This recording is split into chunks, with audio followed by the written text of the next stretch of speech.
Good afternoon. It's Saturday, room 72, and I have not forgotten that we need to do our reading with holes because exciting things are happening. Zero and Stanley are back at Camp Green Lake, and they've started to dig in the hole where Stanley found the gold tube from Cape Barlow. Okay, it's in the middle of the night right now, and Zero says to Stanley, "You keep digging, I'm going to try to refill the water jars." Stanley took a deep breath and exhaled. "Be careful," he said, then continued digging. It was so dark he couldn't even see the end of his shovel. For all he knew, he could be digging up gold and diamonds instead of dirt. He brought each shovelful close to his face to try to see if anything was there before dumping it out of the hole. As he made the hole deeper, it became harder to lift the dirt up and out. It was 5 feet deep before he even started. He decided to use his efforts to make it wider instead. This made more sense, he told himself. If Kate Barlow had buried a treasure chest, she probably wouldn't have been able to dig much deeper, so why should he? "You want some breakfast?" Stanley jumped at the sound of Zero's voice. He hadn't heard him approach. Zero handed down a box of cereal. Stanley carefully poured some cereal into his mouth. He didn't want to put his dirty hands inside the box. He nearly gagged on the ultra-sweet taste. They were sugar-frosted flakes, and after eating nothing but onions for more than a week, he had trouble adjusting to the flavor. He washed them down with a swig of water. Zero took over the digging. Stanley sifted his fingers through the fresh piles of dirt in case he had missed anything. He wished he had a flashlight. A diamond no bigger than a pebble would be worth thousands of dollars, yet there was no way he'd see it. They finished the water that Zero had gotten from the spigot by the showers. Stanley said he'd go fill the jars again, but Zero insisted that he do it instead. "No offense, but you make too much noise when you walk. You're too big." Stanley returned to the hole. As the hole grew wider, parts of the surface kept caving in. They were running out of room. To make it much wider, they would first have to move some of the surrounding dirt piles out of the way. He wondered how much time they had before the camp woke up. "How's it going?" Zero asked when he returned with the water. Stanley shrugged one shoulder. He brought the shovel down the side of the hole, shaving off a slice of the dirt wall. As he did so, he felt the shovel bounce off something hard. Ting! "What was that?" Zero asked. Stanley didn't know. He moved his shovel up and down the side of the hole. As the dirt chipped and flaked away, the hard object became more pronounced. It was sticking out of the side of the hole, about 1.5 feet from the bottom. He felt it with his hands. "What is it?" Zero asked. He could just feel a corner of it. Most of it was still buried. It had the cool, smooth texture of metal. "I think I might have found the treasure chest," he said. His voice was filled more with astonishment than with excitement. Astonishment means surprise. "Really?" asked Zero. "I think so," Stanley said. The hole was wide enough for him to hold the shovel lengthwise and dig sideways into the wall. He knew he had to dig very carefully. He didn't want the side of the hole to collapse, along with the huge pile of dirt directly above it. He scraped at the dirt wall until he exposed one entire side of the box-like object. What could it be? He ran his fingers over it. It felt to be about 8 inches tall and 2 feet wide. He had no way of knowing how far into the earth it extended. He tried pulling it out, but it wouldn't budge. He was afraid that the only way to get it was to start back up at the surface and dig down, but they didn't have time for that. "I'm going to try to dig a hole underneath it," he said. "Then maybe I can pull it down and slip it out." "Go for it," said Zero. Stanley jammed the shovel into the bottom edge of his hole and carefully began to dig a tunnel underneath the metal object. He hoped it didn't cave in. Occasionally he'd stop, stoop down, and try to feel the far end of the box. But even when the tunnel was as long as his arm, he still couldn't feel the other side. Once again, he tried pulling it out, but it was firmly in the ground. If he pulled too hard, he feared he'd cause a cave-in. He knew that when he was ready to pull it out, he would have to do it quickly before the ground above it collapsed.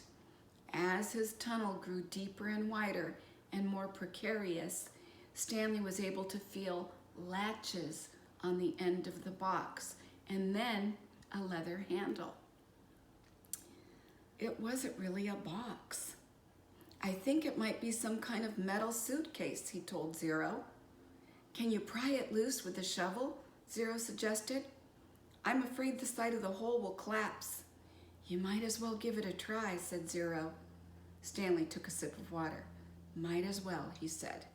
They're in a hurry because sunrise, right? And you know the campers actually come out at 4 a.m. So they have to get whatever this is out, get out of the hole, and be down the road by 4 a.m. He forced the tip of the shovel between the dirt and the top of the metal case and tried to wedge it free. He wished he could see what he was doing. He worked the end of the shovel back and forth, up and down, until he felt the suitcase fall free. Then he felt the dirt come piling down on top of it. But it wasn't a huge cave-in. As he knelt down in the hole, he could tell that only a small portion of the earth had collapsed. He dug with his hands until he found the leather handle, and then he pulled the suitcase up and out of the earth. I got it, he exclaimed. He's got it. It was heavy. He handed it up to Zero. You did it, Zero said, taking it from him. We did it, said Stanley. He gathered his remaining strength and tried to pull himself up out of the hole. Suddenly, a bright light was shining in his face. Thank you, said the warden. You boys have been a big help. Busted. Chapter 45. The beam of the flashlight was directed away from Stanley's eyes and onto Zero, who was sitting on his knees. The suitcase was on his lap. So Stanley's out of the hole, but Zero's still in the hole with the suitcase on his lap. Mr. Pendanski was holding the flashlight.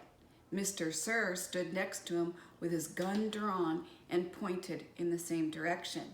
Mr. Sir was barefoot and bare-chested, wearing only his pajama bottoms.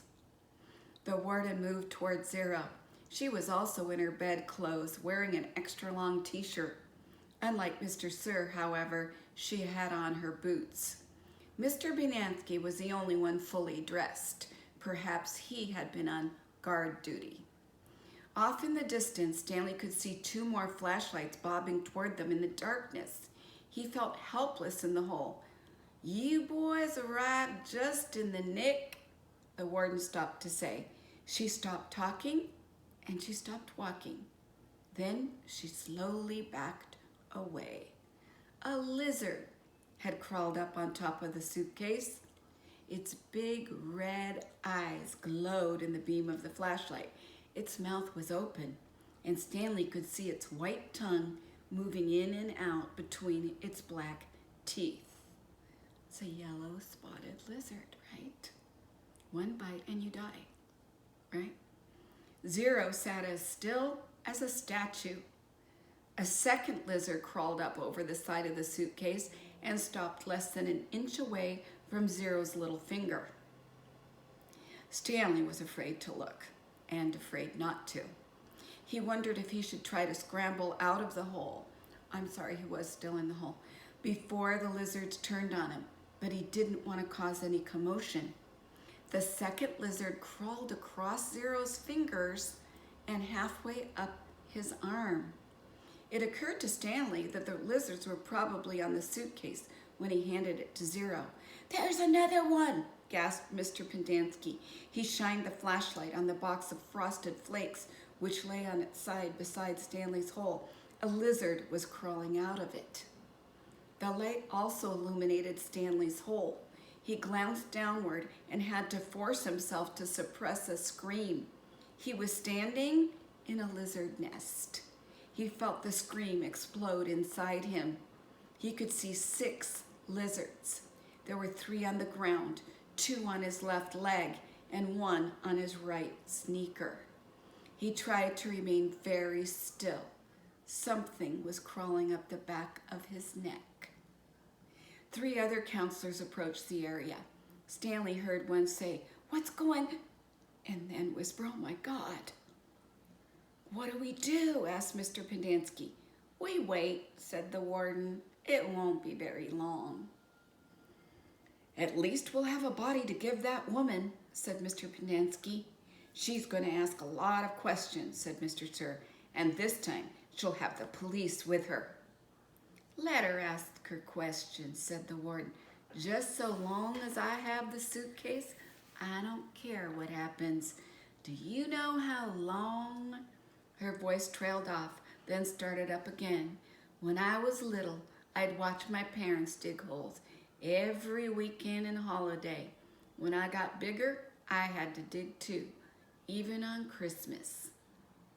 Stanley felt tiny claws dig into the side of his face as the lizard pulled itself off his neck and up past his chin.